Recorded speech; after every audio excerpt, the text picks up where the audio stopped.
Good day everyone and welcome back. I'm sorry I'm late, it's just something that had to happen due to reasons.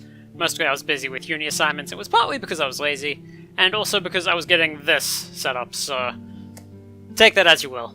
Anyway, it's been a while since episode 13 came out, so I'm just going to do a really brief recap of that. If you want more information, then I suggest either watching the episode yourself, which you probably should have if you're here, I guess, or going watching the Rambling Rolls episode on it, which should appear about here. Anyway, without any further ado, let's get straight into it. So last week was relatively slow, I'm not going to lie. It was a good kind of slow though. They didn't do much. Essentially all that happened was they went from Rosehall, the town, to Rosehall, the ruins. The ruins being the old, decrepit manor. So upon getting there, they found that the gate was locked. Valor managed to pick the lock. Not much happened there. The garden was surprisingly well kept, considering that the house had been abandoned for quite some time. A few centuries, I think? I don't know. It's been abandoned for an extended period of time, but the garden was quite well kept. As it turns out, it was due to a pixie that was the case, because as they approached the door, they were accosted by said pixie and asked to leave.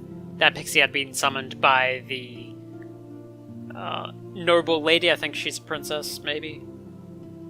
The noblewoman who had formerly lived there, or perhaps she was summoned after she had become a ghost. But she was essentially bound to her service through some sort of, I want to say charm spell, except it doesn't appear that they were charmed, some sort of control spell in the very least. After knocking the pixie out with, a small flick, they went inside and they were essentially immediately attacked by some undead spirits. I want to say wraiths, but they're probably more likely to be vengeful spirits, as in the enemy. The enemies themselves are more likely to be vengeful spirits. But they seemed to recognize Valor in some way, which was quite interesting. Like, it's really hard to make out what they meant, but they had some sort of flicker of recognition. Besides for that, there was this weird, almost goblin-like creature that had some sort of teleportation ability that stole Quill's small spyglass and a gemstone off of Lucius, but that's really all that happened last episode. Well, episode 13. And then we get into this week. Now, this week started off quite slow. Arvel decided to go outside and wait for them, as opposed to traveling further in, because he did freeze up during the combat with the ghosts, so it's very obvious that he doesn't want to be there, and ghosts are sort of his weak point, I want to say. They continue upstairs and accidentally trigger an alarm spell, which alerts an undead paladin named Selic to their position. Or rather, to their presence. Selic is a very interesting character. He was born after the Sundering happened, so he doesn't know much about Starbane. He does think that Valor looks vaguely familiar, but he's not sure why. He also warns them about the Guardian that the princess, I forgot her name, keeps with her. It's not an actual Guardian, it's just a construct that makes use of their magic, so it's possible that Sentry might be able to repair Echo there, perhaps, or at least find out some more information about extending her own life beyond the 2 years that she has left. They take a long rest under the protection of Selic, but unfortunately it is interrupted when 3 more of these vengeful spirits attack. In this combat, it was super intense. The enemies got some really good hits and they rolled really high. It almost resulted in death for both Quill and Lucius. They ended up with a maximum of 7 hit points between them by the end of that encounter, actually, which is absolutely dreadful. It was so close to death, that was really intense. After that fight, fair enough, they decide they should get the hell out of there because they're so not prepared for it. They run into the ghost.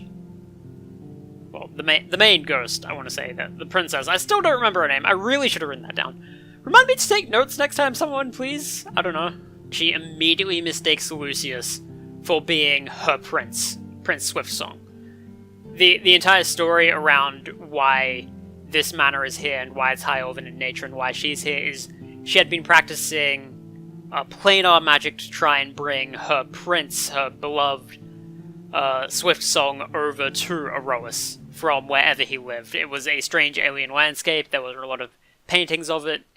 Gave off a very creepy vibe, to be honest. I personally think that Swiftsong may have been an alias for Starbane, depending on what happened to him, but who knows, it could just be something completely unrelated. So she mistakes him for Swiftsong, and he just plays along with it, because he didn't want to, upset her and end up dying.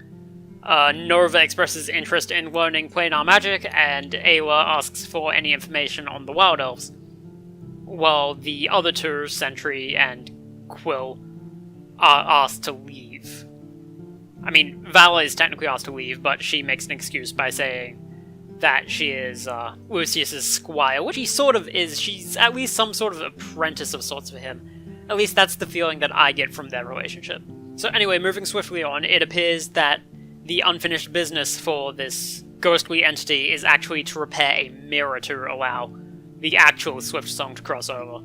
And in order to do so, she wants to possess Nova, who at first doesn't want to go along with it, but after a while thinks, yeah, it might be worth it because while being possessed, I could learn a bunch of information and learn more about what I need to know about planar magic, which is something that she is very honestly interested in. Regardless, they ended up leaving the manor.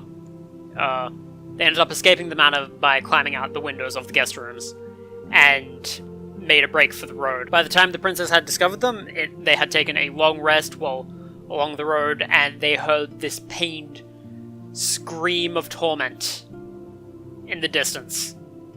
And they knew that if they had stayed there, they would have died.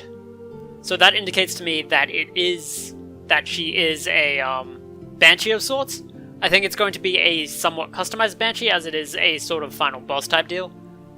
But not only because of that, but also because banshees typically don't have the ability to possess people. At least from memory, they don't in Dungeons & Dragons. Regardless, Quill ended up in a situation where he actually needs to go back because of some information that Hesper has decided that he needs from that building. Regardless, they now decide that it's actually better off for them to go to Gold Throne and come back to Rosehall at a later time, as they are clearly not strong enough to deal with it.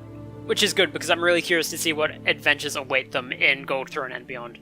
So anyway, that's my really quick and bad recap, because it's been a few days since I've watched episode 14, and it's been almost 2 weeks since I watched episode 13. So I hope this was helpful, at least a little bit. Otherwise, I hope you enjoyed in general.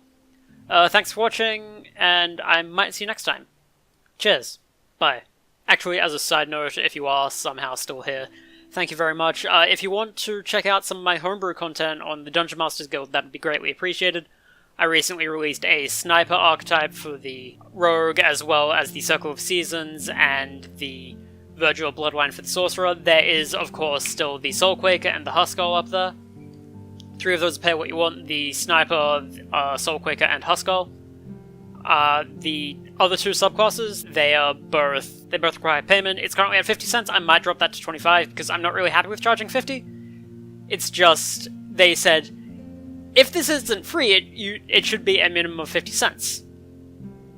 I don't know why, that's just what they say, but I'm not quite happy with that, so I might drop the price, I might make it pay what you want. But if you could support me over there, or even just check them out for yourself, that'd be greatly appreciated. Anyway, cheers, and I might see you next time. Bye.